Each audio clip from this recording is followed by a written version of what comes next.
Hello everyone, कैसे हैं आप सब लोग। जैसा कि हम सबों को पता है कि 17 अप्रैल 2023 से झारखंड एकेडमिक काउंसिल ने ये निर्णय लिया है कि हम क्लास 11 का एग्ज़ाम कंडक्ट कराएंगे। तो हम आज एक नई सीरीज़ लेकर आए हैं जिसमें हम Jharkhand academic council specially commerce के बच्चों के लिए कौन कौन से एग्ज़ाम्स में क्वेश्चन आने वाले हैं हम उस पर चर्चा करेंगे।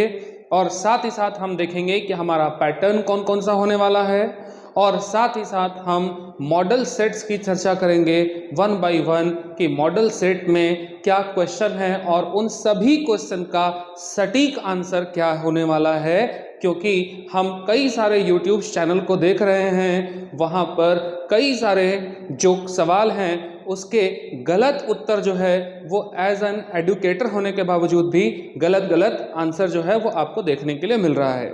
अब समस्या ये है कि आप बच्चे अगर सही आंसर की उम्मीद में उस गलत आंसर को पढ़कर जाओगे तो एग्ज़ाम में आंसर तो गलत ही करोगे ना, और आप ये सोचोगे कि हमने सही उत्तर दिया और आपका हो जाएगा एग्ज़ाम में रॉन्ग। तो आज हम आपके सामने 2-3 मुद्दों को लेकर आए हैं, जिसमें पहला मुद्दा होगा कि झारखंड एकेडमिक काउंसिल में हमारे एग्ज़ाम का पैटर्न क्या होगा, नंबर क्या होगा, नेगेटिव मार्किंग होगा या नहीं, क्या जो प्रश्न हमें आएंगे उसका तो उत्तर करना है, क्या जो नहीं आएंगे उसको भी हमको टिक करना होगा या नहीं, और साथ ही साथ मॉडल सेट 1 जो हम अकाउंटेंसी पर आज चर्चा करने वाले हैं। तो बिना देर किए शुरू करते हैं आज का वीडियो।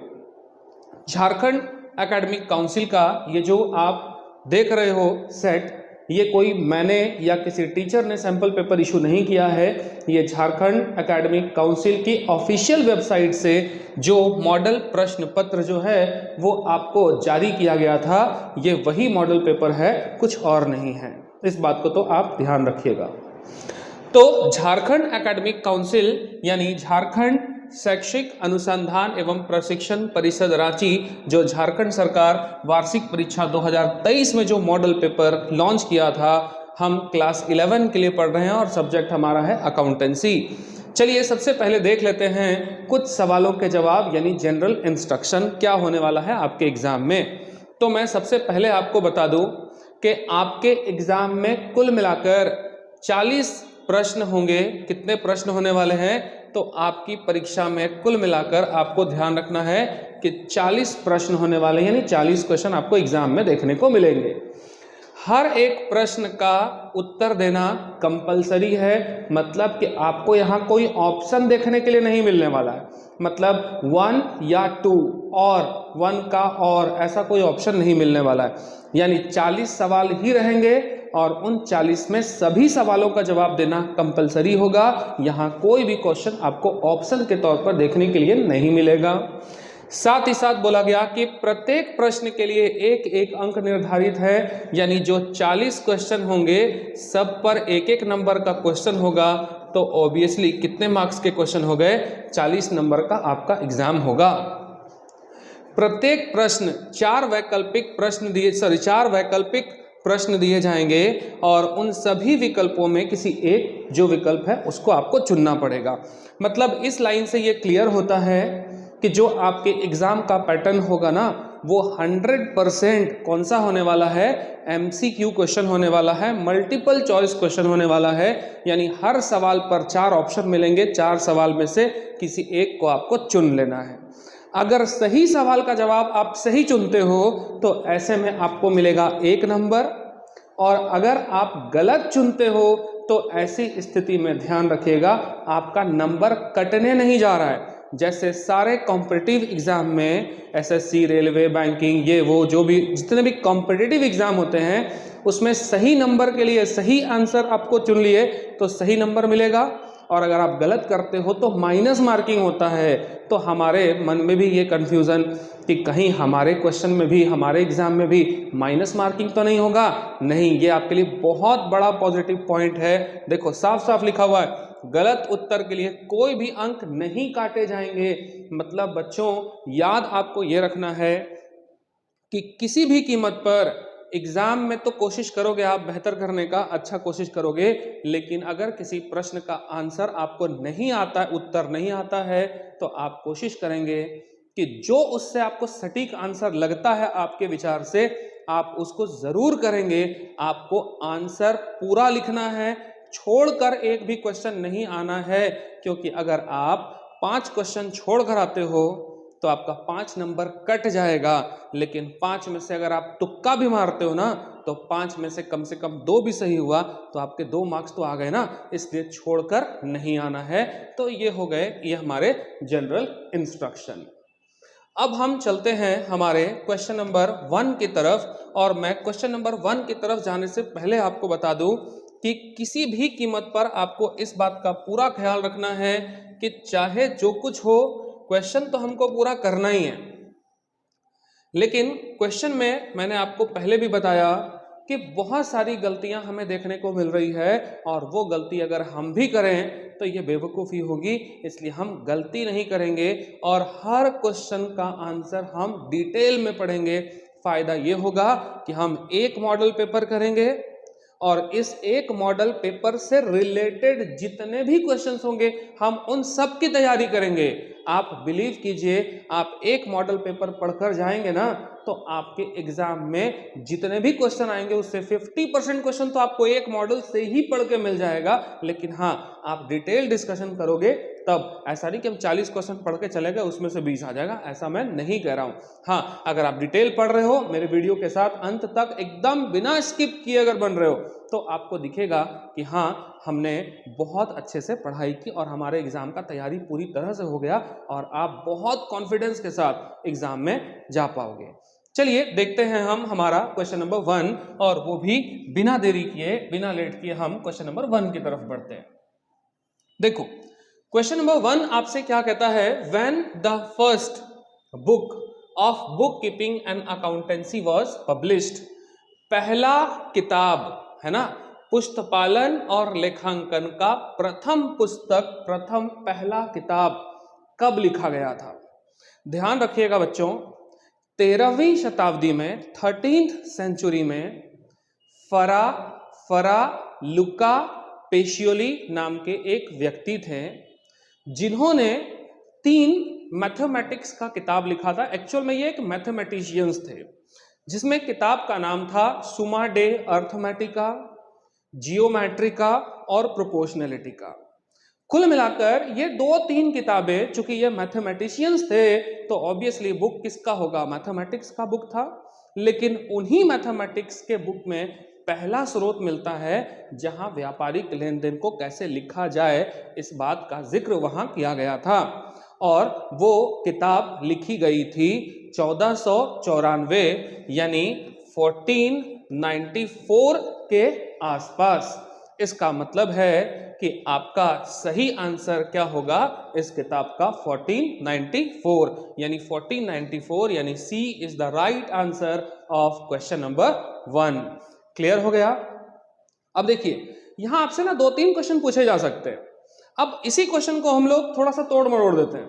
अब आपसे पूछा कि सबसे पहले अकाउंटेंसी या बुक कीपिंग का खोज किसने किया था, तो आप नाम क्या लोगे, सुमा दे आपका लुका पेशियोली, पूरा नाम क्या है, फरा लुका पेशियोली। क्लियर हो गया। अगर आपसे पूछा जाता है कि अकाउंटेंसी का जो खोज हुआ था वो किस किताब को उसका सोर्स माना जाता है, बेस माना जाता है, तो सुमा दे अर्थमेटिका, जियोमेट्रिका और प्रोपोर्शनैलिटी। आप कुछ भी बोल सकते हो। तो कुल मिलाकर आपको देखने के लिए मिलेगा कि इसमें बहुत सारे क्वेश्चंस हैं। अच्छा, ये जो फरा लुका पेशियोली थे वो कहां के रहने वाले थे, तो इसमें एक क्वेश्चन का सवाल और आपको मिलेगा, तो वो रहने वाले थे वेनिस इटली, वेनिस इटली के। तो कुल मिलाकर देखो, एक सवाल हमने पढ़ा और एक सवाल से कई और सवाल निकाल लिए, तो एक कंप्लीट नॉलेज हो गया आपको, है ना। मैं तो कह ही रहा हूं आपको, एक सैंपल पेपर अच्छे से करके जाओ और एक क्वेश्चन से 2-3 क्वेश्चन और रिलेट करो, पता चलेगा कि आपकी इतनी तैयारी हो गई ना कि एक सैंपल पेपर के बाद आपको दूसरा मेहनत करने का जरूरत ही नहीं पड़ेगा कभी भी। ठीक है ना। चलिए अब हम बढ़ते हैं हमारे दूसरे क्वेश्चन के ऊपर, जो कि है the language of accounting is, accounting की भाषा है। ध्यान रखिएगा, मेरे हिसाब से, मेरे विचार से, मेरा ये अपना निजी विचार है, मेरे विचार से ये जो क्वेश्चन है ना, इस क्वेश्चन पर ही शक है कि इस क्वेश्चन को गलत मिस प्रिंट किया गया या इसको गलत तरीके से इसका एक्सप्लेनेशन हो गया है। देखो, अकाउंटिंग ऑलरेडी एक भाषा है, किसका? बिजनेस के ट्रांजैक्शन को रिकॉर्ड करने का एक सिस्टमेटिक वे खुद ही अकाउंटिंग है, यानी अकाउंटिंग खुद ही एक भाषा है। किसका? तो बिजनेस का जो ट्रांजैक्शन है उसको रिकॉर्ड करने का भाषा ही अकाउंटिंग है। तो अकाउंटिंग ऑलरेडी एक लैंग्वेज है, किसका? बिजनेस का। अब जैसे ना देखो, आपसे पूछेगा कि हिंदी कौन सी भाषा, अरे भाई हिंदी तो खुद ही भाषा है ना। अंग्रेजी कौन सी भाषा, अरे भाई अंग्रेजी तो खुद ही भाषा है। तो तुम इसमें कैसे सवाल करोगे कि अंग्रेजी की भाषा क्या है, हिंदी की भाषा क्या है? पॉसिबल तो नहीं है ना। तो ऐसे ही आपको अगर पूछा गया कि अकाउंटिंग है ना, लेखांकन की भाषा क्या है, लेखांकन खुद ही भाषा है, किसका? बिजनेस का। तो इसका सही आंसर आप जब भी गूगल पर सर्च करोगे ना, तो मैं आपको दिखाता हूं कि इसमें प्रॉब्लम क्या आएगा। जैसे ही आप गूगल सर्च करोगे, गूगल सर्च किया हमने लैंग्वेज ऑफ बिजनेस, आपको देखने के लिए क्या मिलेगा? देख रहे हो आप स्क्रीन पे, आपको दिख रहा होगा द लैंग्वेज ऑफ बिजनेस, है ना। बिजनेस क्या मिल रहा है? अकाउंटिंग, यानी लैंग्वेज ऑफ बिजनेस अकाउंटिंग, यानी अकाउंटिंग क्या है? बिजनेस का लैंग्वेज है। दूसरा, आप कोई भी सर्च करोगे, कुछ भी कर लोगे, है ना, accounting is the language of business, है ना। कोई भी देखोगे, है ना, देख रहे हो आप, as the language of business, है ना। ग्लोबल बिजनेस स्पीकिंग इंग्लिश, आप कहीं भी जाओगे तो आपको पता चलेगा, है ना। तो आप ये देखने की कोशिश करेंगे कि आप गूगल सर्च किसी भी भाषा में किसी भी तरह से करोगे तो आपको पता चलेगा कि अकाउंटिंग, मेरे भाई मेरे बहन, आपको खुद ही पता चलेगा कि अकाउंटिंग खुद ही एक लैंग्वेज है। तो ऐसे में किया क्या जाए भाई? आंसर तो कुछ और है, हमें हमारे यूट्यूब चैनल्स पे कुछ और देखने को मिलता है। देखो, ध्यान रखना, अगर आपसे क्वेश्चन कहता है accounting is the language of, मैं क्या कह रहा हूं? Accounting is the language of, अगर लिखा रहेगा ऐसे, है ना। अगर क्वेश्चन कहता है आपसे accounting is the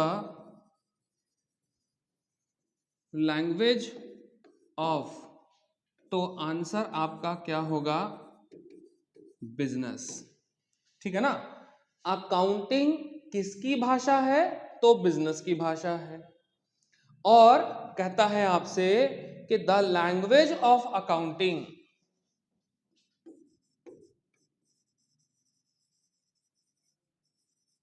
the language of accounting, that means इसमें आप आंसर क्या लिखोगे? मनी। कहने का मतलब ना, जानते हो इस क्वेश्चन का सेंस क्या निकल रहा है? इस क्वेश्चन का सेंस ये निकलता है कि जब हम अकाउंटिंग करते हैं तो अकाउंटिंग किस आधार पर होता है? तो मॉनेटरी टर्म में होता है, पैसों में होता है।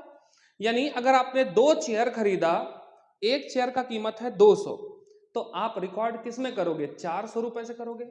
कोई भी ट्रांजैक्शन किस में रिकॉर्ड करते हो? मॉनेटरी टर्म में रिकॉर्ड करते हो। और नॉन मॉनेटरी टर्म में तो हम ट्रांजैक्शन को रिकॉर्ड ही नहीं करते। यानी हर वो व्यापारिक लेन देन जिसका मूल्यांकन पैसे की कीमत में निकाला जा सकता है, हम उसको रिकॉर्ड करते हैं। और जिस लेन देन को हम पैसों में मूल्यांकन नहीं कर सकते, हम उसको रिकॉर्ड ही नहीं करते। इसका मतलब है कि अकाउंटिंग किसके आधार पर होता है? तो मनी में जिसको मेजर कर सकते हैं हम उसी को रिकॉर्ड करते हैं, जिसका मॉनेटरी वैल्यू नहीं होता हम उसको रिकॉर्ड करते ही नहीं है। मतलब आपके क्वेश्चन को यहां 2 ग्रुप में बांट लिया गया। अगर कहता है accounting is the language of, तो आंसर होता है इसका बिजनेस, तो इसका आंसर होता बिजनेस। और अगर कहता था लैंग्वेज ऑफ अकाउंटिंग इज, तब आप क्या लिखोगे? इसमें आंसर हो जाएगा मनी। तो ध्यान रखिएगा, यहां 2 तरह का क्वेश्चन आ सकता है जो आपके बीच में एक बहुत बड़ा विवाद खड़ा कर देगा। तो ऐसे में आप क्या करोगे? क्वेश्चन देख के सॉल्व कर लेना, ठीक ठाक। तो इस क्वेश्चन का आंसर हमारे पास क्या हो जाएगा? तो फिलहाल इस क्वेश्चन का आंसर हमारे लिए हो जाएगा 2, यानी मनी इसका राइट आंसर होगा। आगे, accounting is an art, science या आर्ट एंड साइंस या नन ऑफ दिस, तो इसका आंसर होगा सी। अकाउंटिंग इज एन आर्ट और आर्ट एंड साइंस। क्यों भाई? देखो, आर्ट क्या होता है, आर्ट किसे कहते हो? तो art is the technique of achieving some predetermined objective. जो उद्देश्य हमने पहले डिसाइड किया था, उस उद्देश्य की पूर्ति कैसे की जाएगी, उसके लिए जो टेक्निक हम यूज करते हैं उसको बोलते हैं आर्ट। यानी तुम कह सकते हो अपनी भाषा में कि किसी चीज को हम प्रेजेंट कैसे करेंगे, लोगों के सामने प्रस्तुत कैसे करेंगे, हम उसको आर्ट बोल सकते हैं। साइंस क्या होता है? तो science is an organised body of knowledge based on a certain principle. यानी तुम्हारा साइंस क्या है? तो साइंस एक ऑर्गेनाइज्ड बॉडी ऑफ नॉलेज है जो डिपेंड होता है प्रिंसिपल पर, यानी सिद्धांत पर। यानी आप कह सकते हो कि जो चीजें यूनिवर्सल है, पूरा दुनिया उसको मानता है, जो एक्सपेरिमेंटल है ना, तो हम उसको क्या बोलते हैं? साइंस। अब जरा सोचो कि अकाउंटिंग क्या है। यानी जब आप जर्नल बनाते थे, लेजर बनाते थे, ट्रायल बैलेंस बनाते थे, ट्रेडिंग अकाउंट या पीएल अकाउंट या बैलेंस शीट, इन सब को हम लोग क्या बोलते हैं? अकाउंटिंग का पूरा प्रोसेस है ये जो पूरा अकाउंटिंग का प्रोसेस है, आप इसको क्या कहते थे? इसको क्या बोलते हो आप? तो साइंस भी बोलते हैं और इसको हम आर्ट भी बोलते हैं। क्यों? क्योंकि जब आप जर्नल एंट्री लिखते हो, लेजर बनाते हो, ट्रायल बैलेंस बनाते हो, ट्रेडिंग पीएल बनाते हो, बैलेंस शीट बनाते हो, तो ये सब क्या होता है? इन सब का आपने देखा होगा एक अलग अलग परफॉर्मा है, अलग अलग फॉर्मेट है इनको लिखने का। हम जर्नल के फॉर्मेट को लेजर में, लेजर के फॉर्मेट में जर्नल हम नहीं लिख सकते। क्यों? क्योंकि भाई एक प्रेजेंटेशन करने का एक खास तरीका है, तो प्रेजेंटेशन करना क्या कहलाता है? आर्ट। अब दूसरी बात, जब जर्नल एंट्री लिखोगे तो गोल्डन रूल, मॉडर्न रूल पर यह बेस्ड होता है, और जहां रूल्स पर बेस्ड है, प्रिंसिपल पर बेस्ड है। हम लोग अकाउंटिंग प्रिंसिपल भी पढ़े थे, तो जो गोल्डन रूल है, प्रिंसिपल्स है, हम इसको जब तक फॉलो नहीं करेंगे तो अकाउंटिंग मेरा सही से होगा नहीं। इसका मतलब है कि अकाउंटिंग करने के लिए हमें प्रेजेंटेशन भी आना चाहिए और हमें रूल रेगुलेशन भी आना चाहिए। इसका मतलब तभी हम अकाउंटिंग परफेक्ट कर पाएंगे। इसका मतलब कि हमारा आंसर क्या होगा? Art and science. समझ में आ गया? चलिए आइए बढ़ते हैं हमारे क्वेश्चन नंबर 4 के ऊपर।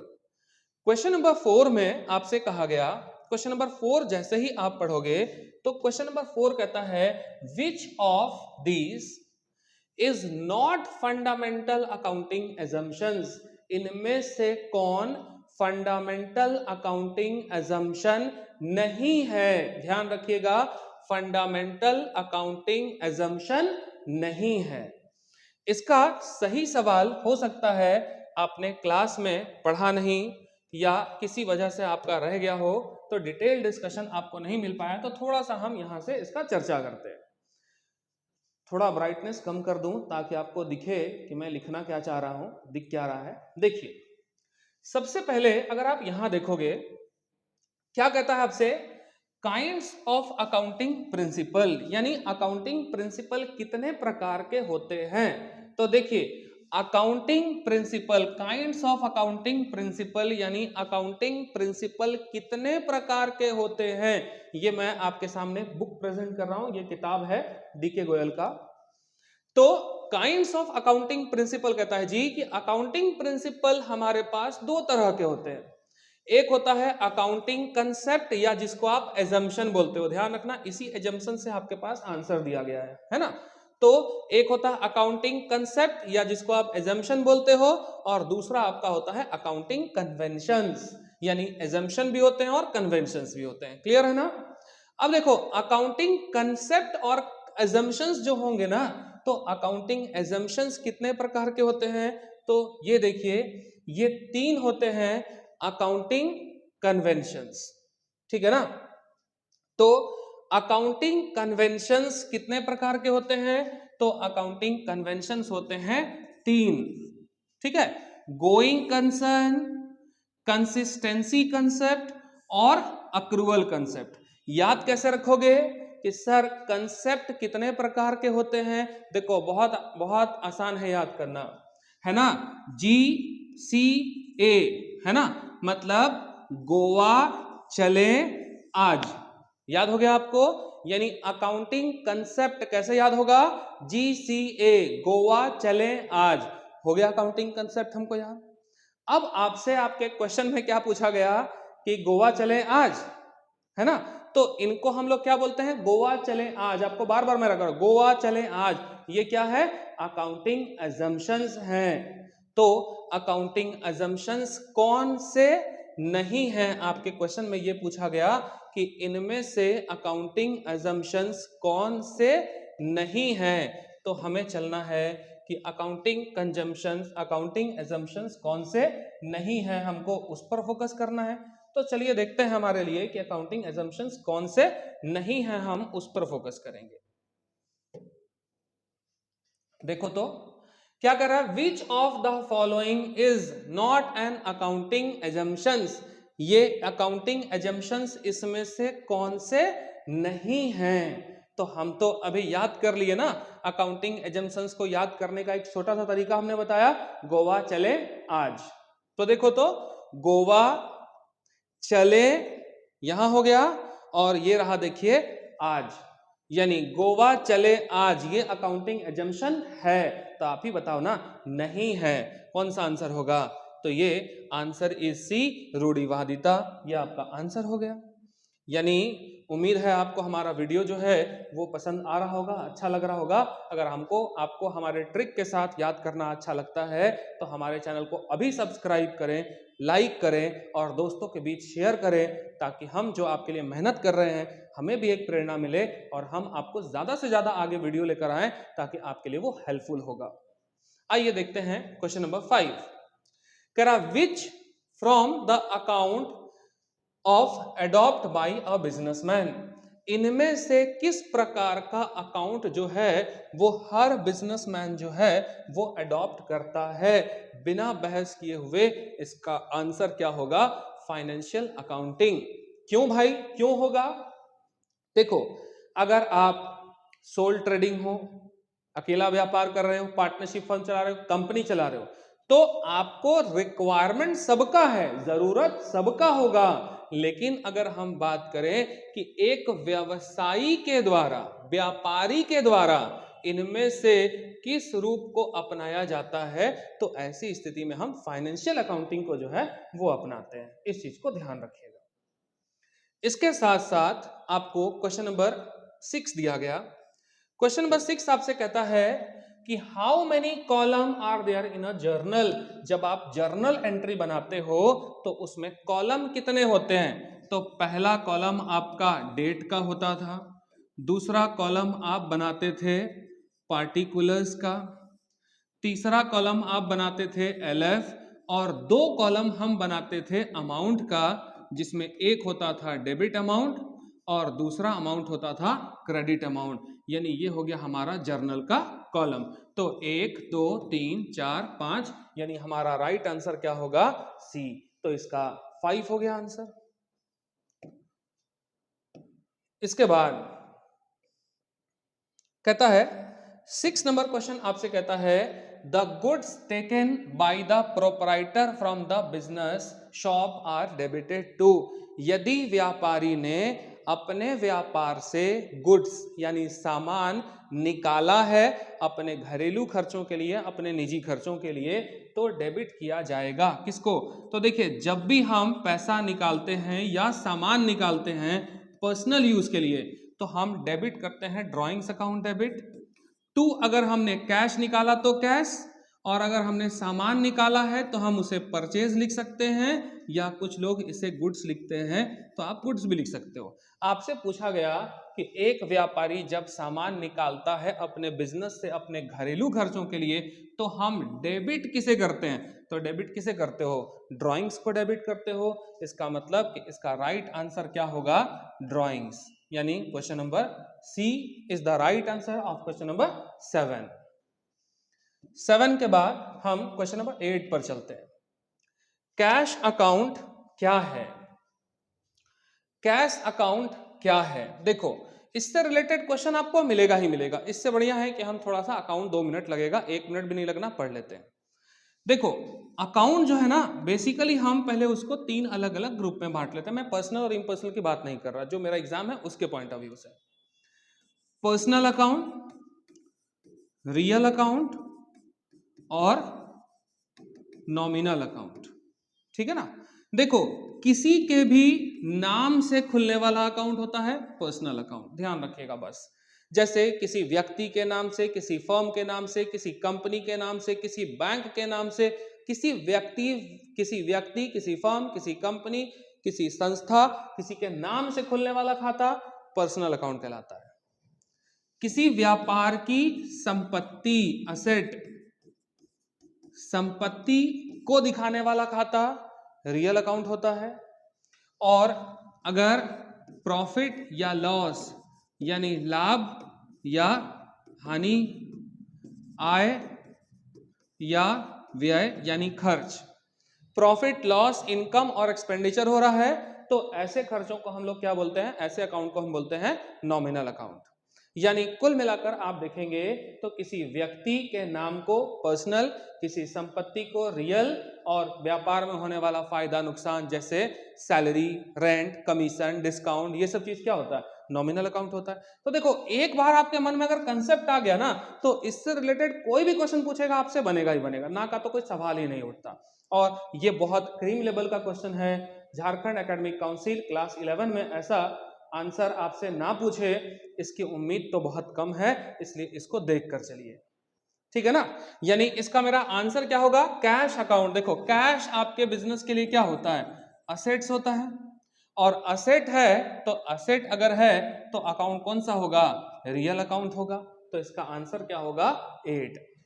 इसके बाद हम आते हैं क्वेश्चन नंबर 9 के ऊपर कि 9 क्या कहता है। 9 नंबर क्वेश्चन आपसे कहता है ना कि तलपट क्या है, ट्रायल बैलेंस इज।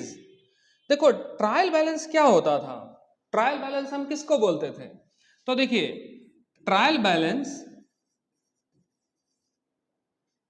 सीई, हाँ, ट्रायल बैलेंस का कॉलम हम कुछ इस तरह से बनाते थे। देखो, यहां आपको ना 2 क्वेश्चन का आंसर एक साथ मिल जाएगा। ठीक है ना। तो ट्रायल बैलेंस का कॉलम इस तरह होता था, यहां हम लिखते थे नेम ऑफ अकाउंट, यानी जितने सारे अकाउंट खुले, Ram account, Mohan account, salary account, rent account, building account, सारा अकाउंट लिखते थे। किसी का बैलेंस डेबिट क्रेडिट होता था, और जब हम टोटल ऐड करते थे तो सपोज करो कि वो दोनों साइड इक्वल हो गया।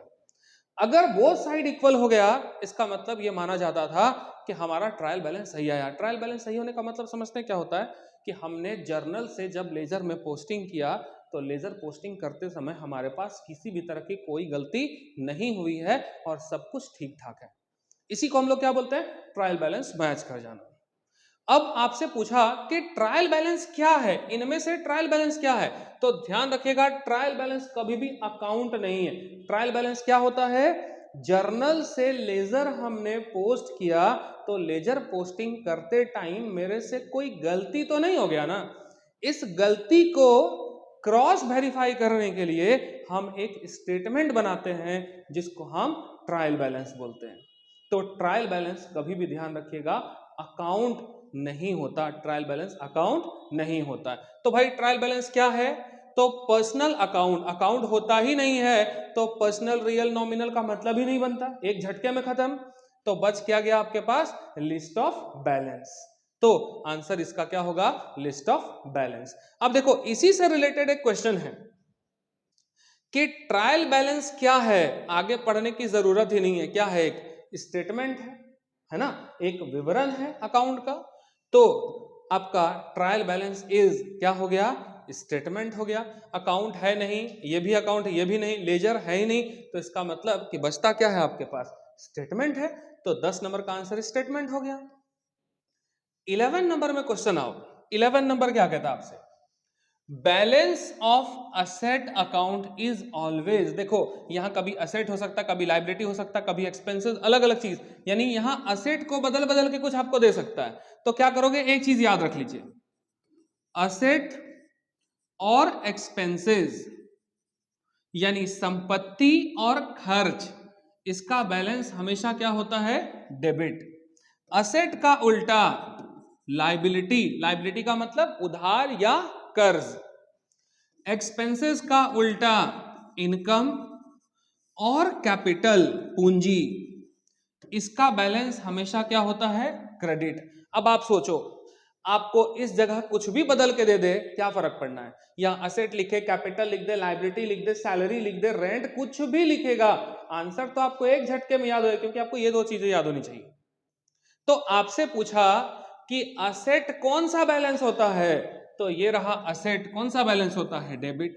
एक्सपेंसेस कौन सा बैलेंस होता है? डेबिट। लाइबिलिटी कौन सा होता है? क्रेडिट। इनकम कौन सा होता है? क्रेडिट। तो जो आपसे पूछेगा, एक क्वेश्चन से हम मल्टीपल आंसर तैयार कर सकते हैं, तो सिर्फ आपको ये चीज लिखना चाहिए। मैं सभी स्टूडेंट से ये रिक्वेस्ट कर रहा हूं कि जैसे ही वो हमारा वीडियो देख रहे हैं, अगर मैं कोई भी चीज नोट करके बता रहा हूं तो कोशिश कीजिए कि हम उसको नोट कर लें, तो ज्यादा फायदा होगा, ताकि आप एग्जाम में आपका भरपूर तैयारी हो पाए। चलिए देखते हैं आगे चलकर कि आगे क्या होने वाला है। देखो, आगे कहता है आपसे कि डेप्रिसिएशन क्या है? तो ज्यादा मेहनत करने की आवश्यकता नहीं है। डेप्रिसिएशन हमारे लिए क्या है? एक तरह का खर्च है। डेप्रिसिएशन किसे कहते हो? क्या है डेप्रिसिएशन? जैसे जितने भी टेंजिबल फिक्स्ड एसेट्स होते हैं, यानी ऐसी संपत्ति जो हमारे पास अस्थायी रूप से है और जो हमें दिखती है, ऐसी सभी संपत्तियों का मूल्य जैसे जैसे हम उसको इस्तेमाल करेंगे, धीरे धीरे हमारी उन संपत्तियों का मूल्य क्या होगा? उसमें कमी आएगी। तो होने वाली कमी को ही हम लोग क्या बोलते हैं? डेप्रिसिएशन। समझ के बाद? तो ये डेप्रिसिएशन आपके लिए क्या है? एक्सपेंसेस है, एक तरह का खर्चा है। जैसे ये मोबाइल फोन मेरा है, ये मोबाइल फोन जितने में भी मैंने परचेज किया होगा, जैसे जैसे इसका इस्तेमाल हम करेंगे, धीरे धीरे इसका कीमत धीरे धीरे करके क्या होगा? कम होगा। तो होने वाली कमी को ही हम लोग क्या बोलते हैं? डेप्रिसिएशन बोलते हैं। समझ में आ रहा बात? अब आप बताओ, इस मोबाइल का मूल्य अगर घट जाए तो क्या मुझे फायदा होगा? क्या नहीं ना, नुकसान होगा। तो ऐसे में इसका मतलब कि हमारे लिए यह डेप्रिसिएशन क्या है? एक्सपेंसेस है। समझ में आया बात? आगे बढ़ते हैं। Question number 13, under fix instalment method amount of depreciation goes on. Fixed instalment method में डेप्रिसिएशन होता है। क्या होता है भाई? देखिए, फिक्स इंस्टॉलमेंट मेथड में जो डेप्रिसिएशन है, डेप्रिसिएशन मान लीजिए कि कॉस्ट ऑफ असेट है, क्योंकि यहां पे भी आपका दो क्वेश्चन आ सकता है। मान लीजिए कि किसी संपत्ति का मूल्य 10,000 है और यह तय हुआ कि उस पर डेप्रिसिएशन लगाना है 10% पर एनम, 10% लगाना है सालाना। तो हमारे पास क्लास 12 में मेथड होता है, एक फिक्स मेथड और दूसरा होता है डिमिनिशिंग बैलेंस मेथड। अब यहां देखो, भरपूर क्वेश्चन आ सकता है और ये एक बहुत इंपॉर्टेंट चैप्टर भी है। फिक्स मेथड का हम किस नाम से जानते हैं? ऐसा क्वेश्चन पूछ सकता है आपसे। तो फिक्स मेथड का एक दूसरा नाम होता है ओरिजिनल कॉस्ट मेथड। और डिमिनिशिंग बैलेंस मेथड को हम किस नाम से जानते हैं? तो रिड्यूसिंग बैलेंस मेथड के नाम से जानते हैं। डिमिनिशिंग बैलेंस जानते हैं, WDB रिटर्न डाउन मेथड के नाम से जानते हैं। तो इसका नाम याद कर लीजिएगा कि इन दोनों को किस किस नाम से जाना जाता है, क्योंकि यहां भी आपसे क्वेश्चन पूछा गया है कई बार। अब देखो, फिक्स मेथड में ध्यान रखना है कि जो कॉस्ट प्राइस होता है, डेप्रिसिएशन उसी पे चार्ज किया जाता है। First year, second year, third year, fourth year, किसी भी साल। कॉस्ट प्राइस का मतलब क्या होता है? जितने में हमने उस संपत्ति को खरीदा उसी कीमत पर। ठीक है ना?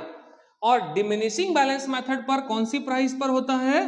तो आपको ध्यान रखना है, उस पर डेप्रिसिएशन चार्ज होता है करंट प्राइस पर। करंट प्राइस का मतलब कि जब हमने खरीदा था तो 10,000 था, एक साल यूज हुआ तो अगले साल कितने का बच गया, जितना बच गया उस पर डेप्रिसिएशन चार्ज होता है। और उसके एक साल बाद और उसका दाम घटेगा, फिर उस पर चार्ज होगा। यानी इसमें चार्ज होगा करंट प्राइस और इसमें चार्ज होगा कौन सी प्राइस पर? कॉस्ट प्राइस पर। तो ध्यान रखिएगा। अब सपोज करो कि 10,000 का एक प्रॉपर्टी है जिस पे 10% डेप्रिसिएशन लगना है, तो डेप्रिसिएशन इज इक्वल टू कितना हो जाएगा? 1,000। ये कब होगा 1,000? फर्स्ट ईयर भी 1,000, सेकेंड ईयर भी 1,000, थर्ड ईयर में भी कितना होगा? 1,000 ही होना है। इसका डेप्रिसिएशन कभी भी चेंज नहीं होगा, क्योंकि इस मेथड में किस पे डेप्रिसिएशन लगता है? कॉस्ट प्राइस पर लगता है। अब कॉस्ट तो कभी चेंज ही नहीं होता, तो जब कॉस्ट चेंज नहीं हो रहा है तो डेप्रिसिएशन थोड़े ना चेंज होने वाला है। इसका मतलब है कि हमारे इस क्वेश्चन का आंसर क्या कहता है कि फिक्स इंस्टॉलमेंट मेथड में डेप्रिसिएशन का अमाउंट होता है, क्या होता है? तो आप देखो ना क्या होता है, कांस्टेंट होता है, स्थिर रहता है। फिक्स मेथड में डेप्रिसिएशन का अमाउंट कॉस्ट पे लगता है, कॉस्ट कभी चेंज ही नहीं होता, तो हर बार 1000 1000 1000 ही क्या होगा, डेप्रिसिएशन होगा। लेकिन इसी क्वेश्चन में अगर यहां फिक्स की जगह डिमिनिशिंग कर देता, तब हम इसका आंसर क्या लिखते, तो इसका आंसर चेंज हो जाता, तो उसका आंसर क्या होता, डिक्रीजिंग होता। क्यों? क्योंकि इसमें कौन सी प्राइस पे लगता है, करंट प्राइस पर। यानी हम 10,000 पर 10% लगाएंगे, यानी फर्स्ट ईयर में डेप्रिसिएशन कितना होगा, 1000। अगले साल उसका मूल्य घटकर हो जाएगा 9000 और हम डेप्रिसिएशन लगाएंगे अब सेकेंड ईयर में किस पे लगाएंगे, 9000 पे लगाएंगे 10%, तो 900 हो जाएगा। फिर बचेगा 8100 और थर्ड ईयर में हम किस पे लगाएंगे, इस पे लगाएंगे, मतलब कितना होगा, 810। यानी आप क्या देख रहे हो, पहले 1000 था, फिर 900 हुआ, फिर 810 हुआ, और धीरे धीरे करके ये क्या होते जाएगा, घटते जाएगा। तो हमने क्या सीखा कि फिक्स मेथड में डेप्रिसिएशन लगेगा तो ऐसी स्थिति में वो कांस्टेंट होता है, स्थिर होता है, और हम डिमिनिशिंग मेथड में लगाएंगे तो वो धीरे धीरे करके क्या होता है, कम होता है, क्योंकि जैसे जैसे संपत्ति का कीमत घटेगा डेप्रिसिएशन क्या होगा, वैसे वैसे कम होता चला जाएगा। तो इस क्वेश्चन का आंसर अगर हम देखें तो क्या हो गया, कांस्टेंट। फिक्स मेथड है तो कांस्टेंट, और डिमिनिशिंग मेथड दे दिया तो क्या हो जाएगा, decreasing. Question number 14, useful life of land, ये सब डेप्रिसिएशन चैप्टर का क्वेश्चन है। हाँ, यूजफुल लाइफ ऑफ लैंड, किसी जमीन का लाइफ मतलब तुम ये बोल सकते हो उसका जीवन काल कितना होता है। आप ही सोचिए ना, आपके जो परदादा की जमीन थी, आपके दादा ने उसका इस्तेमाल किया, आपके दादाजी की जमीन आपके पिताजी ने, आपके पिताजी की प्रॉपर्टी आप, और आपका जमीन आपके ना जाने कितने पीढ़ी। आप बता सकते हैं कि ये जमीन जो आपको आपसे विरासत में मिला है अपने पिताजी अपने पुरखों से, वो अगले कितने सालों तक चलेगा। आप अनुमान भी लगा के दिखाओ मुझे, कोई अनुमान है, नहीं ना। इसका मतलब है कि जब हम अनुमान ही नहीं लगा सकते तो आप कैसे कह सकते हो कि कितने। क्वेश्चन नंबर 14 आपसे क्या कहता है, the useful life of land is, the useful life of land is, जमीन का जो उपयोगी जीवन काल है वो होता है, कितना साल होता होगा, जरा अनुमान लगाइए ना। आपके परदादा ने जो जमीन और घर बार देखा वो आपके पिताजी को विरासत में मिला, वो जमीन आपके दादाजी, दादाजी से पिताजी को, पिताजी से आपको मिला, और आपके बाद ना जाने आपकी कितनी पीढ़ी जो है उस जमीन का इस्तेमाल करेगी। क्या आप अनुमान भी लगा सकते हो कि इस जमीन का जीवन काल कितना होगा, कितने सालों तक, कितने वर्षों तक चलेगा? एक अनुमान भी लगा दो जरा, बताओ। नहीं ना। इसका मतलब है कि जो लैंड है ना, जमीन है ना, उसका लाइफ होता है, कितना दिन हो सकता है, तो असीमित काल, यानी अनलिमिटेड लाइफ जो है उस जमीन का होगा। ये क्वेश्चन नंबर 14 हो गया। क्वेश्चन नंबर 14 के बाद आते हैं हम लोग क्वेश्चन नंबर 15 की तरफ। ये तो क्वेश्चन हम लोगों ने पहले ही क्वेश्चन में हमने सब क्लियर कर लिया था। पुस्तपालन यानी दोहरा लेखा प्रणाली का आविष्कारक किसे कहा जाता है? तो देखो इसका आंसर तो हमने पहले ही पढ़ा था कि 1494 में फरा लुकास पेशियोली, इन्होंने फरा लुका पेशियोली इन्होंने किया था। कुछ किताबों में आपको लुका मिलेगा, कुछ किताबों में आपको फरा लुकास मिलेगा। तो लुका हो या लुकास ये मैटर नहीं करता, फरा लुका पेशियोली इनका पूरा नाम था। तो इसका आंसर हो जाएगा ए।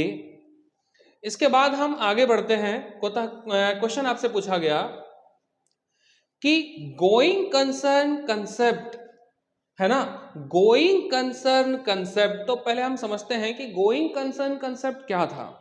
देखिए, गोइंग कंसर्न कंसेप्ट हमें यह बताता था कि जब भी एक व्यापारी अपना व्यापार शुरू करता है तो इस इंटेंशन से, इस मानसिकता के साथ उसको अपना व्यापार शुरू करना चाहिए कि व्यापार इनडेफिनिट पीरियड तक चलेगा, नियर फ्यूचर में मुझे मेरे बिजनेस को क्लोज करने का, बंद करने का कोई भी इरादा नहीं है। इस इंटेंशन के साथ उसको अपना बिजनेस शुरू करना चाहिए। हाँ, ये हो सकता है कि हमको लॉस लगे और हम 1-2 साल में बिजनेस बंद कर दें, वो बात की बात है, लेकिन जब आप बिजनेस एस्टैब्लिश कर रहे हो उस टाइम में आपको इस इंटेंशन से बिजनेस करना चाहिए कि आपको नियर फ्यूचर में इस बिजनेस को क्लोज नहीं करोगे और बिजनेस इंडेफिनिट पीरियड तक चलता ही रहेगा। यही हमारा कहलाता था गोइंग कंसर्न कंसेप्ट। अब क्वेश्चन में क्या कहा गया कि according to going concern concept the business entity will be in existence. तो व्यापार रहेगा, चालू व्यापार की धारणा के अनुसार व्यावसायिक इकाई का अस्तित्व में रहेगी। कब तक रहेगी? तो अनिश्चित काल तक रहेगी। मतलब इसका आंसर कौन सा होगा? A is the right answer of question number 16। अब आते हैं हम लोग क्वेश्चन नंबर 17 की तरफ। क्वेश्चन नंबर 17 में आपसे क्या कहा गया?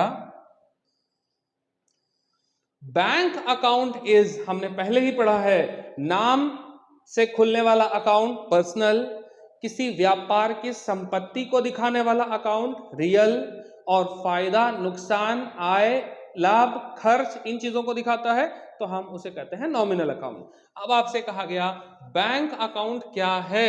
बैंक अकाउंट लाइक सपोज करो कि एसबीआई है, पीएनबी है, इसी तरह से एचडीएफसी है ना। ये क्या है? किसी ऑर्गेनाइजेशन, किसी इंस्टीट्यूशन का क्या है? एक नाम है। तो नाम से खुलने वाला अकाउंट क्या होता है? पर्सनल अकाउंट होता है। इसका मतलब कि इसका आंसर कौन सा होगा? A is the right answer of question number 17। आगे आते हैं हम लोग। No journal entry is made for this. इनमें से किसका जर्नल एंट्री नहीं होता? मतलब ऐसा व्यापारिक लेन देन जिसको हम रिकॉर्ड नहीं करते, रिकॉर्ड ही नहीं करते। तो देखो सिंपल सी बात है, जो व्यापारिक लेन देन जिसको मनी में मेजर नहीं किया जा सकता, हम उसको रिकॉर्ड नहीं करते। लेकिन इस क्वेश्चन का आंसर हमको कैसे देना है? तो इसमें जो सवाल है, जो ऑप्शन है, ऑप्शंस के थ्रू देख के देना। ऐसे तो हम बहुत सारे इवेंट को रिकॉर्ड नहीं करते, लेकिन इनमें से कौन सा इवेंट है जिसको रिकॉर्ड नहीं करना है? तो ध्यान रखिएगा, इस क्वेश्चन का हमारा राइट आंसर जो होता है वो होगा ट्रेड डिस्काउंट। क्यों भाई? ट्रेड डिस्काउंट को हम डायरेक्टली अमाउंट में से डिडक्ट कर लेते हैं, ना इसे हम डेबिट करते हैं और ना ही हम इसे क्रेडिट करते हैं। जैसे अगर आपने एक मशीन खरीदा तो उसकी जर्नल एंट्री होगी मशीन अकाउंट डेबिट, और पैसा चला गया तो कैश अकाउंट क्रेडिट। सपोज करो कि आपने मशीन खरीदा था 10,000 का, जिसमें 1,000 रुपया अगर ट्रेड डिस्काउंट है तो इस ट्रेड डिस्काउंट को ना हम डेबिट करते थे ना हम क्रेडिट करते थे। ट्रेड डिस्काउंट को डायरेक्टली मशीन के अमाउंट में से माइनस करते थे, और असेट का, प्रॉपर्टी का वैल्यू कितना हुआ? 9,000। तो हम रिकॉर्ड यहां करते थे 9,000, यानी 9,000 ही हम रिकॉर्ड करते थे। आप बताओ यहां कहीं ट्रेड डिस्काउंट रिकॉर्ड हुआ, डेबिट या क्रेडिट हुआ? नहीं ना। इसका मतलब कि इस क्वेश्चन का आंसर हमारा कौन सा होगा? ट्रेड डिस्काउंट, 18 का ए। इसके बाद आते हैं नेक्स्ट। कहता है 19 नंबर क्वेश्चन कि जब तलपट का योग नहीं मिलता है, यानी जब टोटल ऑफ ट्रायल बैलेंस जब हम मैच करते हैं और मैच नहीं करता है, तो ऐसी स्थिति में कैसा और कौन सा खाता खोला जाता है? तो ऐसी स्थिति में हम सस्पेंस अकाउंट खोलते हैं, यानी आंसर इसका हो जाएगा बी। कैसे? देखो अगर हम एक ट्रायल बैलेंस बना रहे हैं, अगर आपने क्लास 11 पढ़ा होगा और चैप्टर पढ़ा है ट्रायल बैलेंस, तो अगर हम ट्रायल बैलेंस बनाते थे तो ट्रायल बैलेंस में यहां जो भी अमाउंट लिखना होता था लिखते थे, यहां हम लोग नेम ऑफ अकाउंट लिखते थे। अगर सपोज कीजिए कि इस साइड हुआ 100 और इस साइड का टोटल अगर हुआ 90, तो ट्रायल बैलेंस हमेशा क्या होना चाहिए? मैच होना चाहिए। मैच होने का मतलब होता है कि बिजनेस में जितने भी ट्रांजैक्शन हमने किए उसका पोस्टिंग सही सही हुआ है लेजर में। अब अगर ये डिफरेंस दिखा रहा है, इसका मतलब है कि पोस्टिंग हमने कहीं ना कहीं गड़बड़ की है, कुछ ना कुछ गलती हुआ है। तो ऐसे में हम अकाउंट को एक टेम्पररी बेस पर हम अकाउंट मैच करने के लिए क्या करते थे कि कितने से कम हो रहा है? 10 रुपए से। अगर ये 10 रुपए इधर लिख दिया जाए तो 100 इक्वल हो जाएगा। तो ये जो 10 रुपए आप लिखते थे तो उसको क्या लिखा जाता था, तो उसको सस्पेंस अकाउंट लिख करके उसको क्लोज कर दिया जाता था। मैं आपको बता दूं, सस्पेंस अकाउंट एक टेम्पररी अकाउंट है जो सिर्फ इसलिए खोला गया कि आज मेरा बुक्स ऑफ अकाउंट क्लोज हो जाए, आने वाले भविष्य में, आने वाले दिनों में जैसे ही मुझे मेरी गलती का एहसास हो जाएगा, उस गलती को मैं इस सस्पेंस को डिलीट करके उसको क्या करूंगा, ठीक कर लूंगा। लेकिन फिलहाल आपसे पूछा गया कि ट्रायल बैलेंस का टोटल अगर मैच नहीं करता है तो फिर हम रिकंसाइल करने के लिए कौन सा अकाउंट अभी ओपन करते हैं, तो सिंपल सी बात है, सस्पेंस अकाउंट यूज करते हैं। इसके बाद क्वेश्चन नंबर 20, और आज का क्वेश्चन नंबर 20 हमारा लास्ट क्वेश्चन होगा। और चूंकि वीडियो बहुत ज्यादा लंबा होगा क्योंकि हम डिटेल डिस्कशन कर रहे हैं वीडियोस के ऊपर, ऐसा नहीं कि हम आपको सिर्फ क्वेश्चन और आंसर बताते जा रहे हैं, हम सभी वीडियोस के ऊपर डिटेल डिस्कशन कर रहे हैं ताकि आपका मॉडल सेट 1 ना हो, 1 के साथ ना जाने कितने मॉडल्स हो जाएं। अगर आप हमारा सीरीज 1 देखोगे मॉडल सेट 1 का, तो आपको बहुत सारा नॉलेज हो जाएगा, स्पेशली जिन बच्चों ने क्लास 11 का क्लास नहीं लिया, कॉलेज या स्कूल नहीं गए, ट्यूशंस नहीं लिया, तो ऐसे बच्चों को बहुत ज्यादा मदद मिल जाएगा। इस वजह से ये वीडियो थोड़ा लंबा हो रहा है, और वो हो भी सकता है, होगा ही होगा, है ना, क्योंकि डिटेल जानना चाहोगे भाई, थोड़ा तो समय खपाना ही पड़ेगा। जिन बच्चों ने पूरा साल नहीं लगाया, एटलीस्ट अब तो लगा लो। तो क्वेश्चन नंबर 20 तक हम हमारे इस सीरीज के 1 में देखेंगे, पार्ट ए में देखेंगे, और क्वेश्चन नंबर 20 से 40 तक जो है हम उसको पार्ट बी में देखेंगे। देखिए क्वेश्चन नंबर 20 आपसे कहता है, reserve created from normal profit is. देखो रिजर्व क्या होता है, सबसे पहले आपसे पूछा गया कि reserve created from normal profit, तो इसका आंसर तो होगा डी, यानी जनरल रिजर्व हो जाएगा इसका आंसर।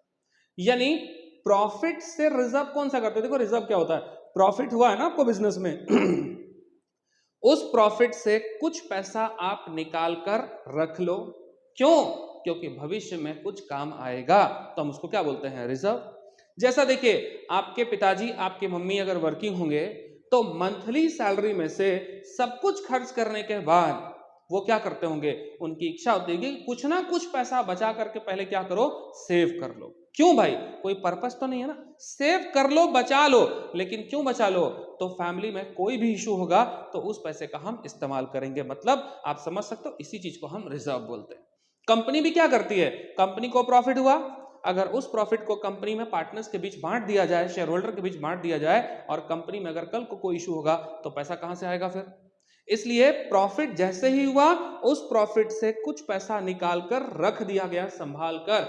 क्यों भाई, क्योंकि कंपनी में कुछ भी अनसर्टेनिटीज हुई, कुछ भी इंसिडेंट एक्सीडेंट हुई, तो उस पैसे को निकाल कर हम उससे लॉस से बचेंगे, इसको हम रिजर्व बोलते हैं। और इस रिजर्व को आप क्या कहते हो, जनरल रिजर्व कहते हो।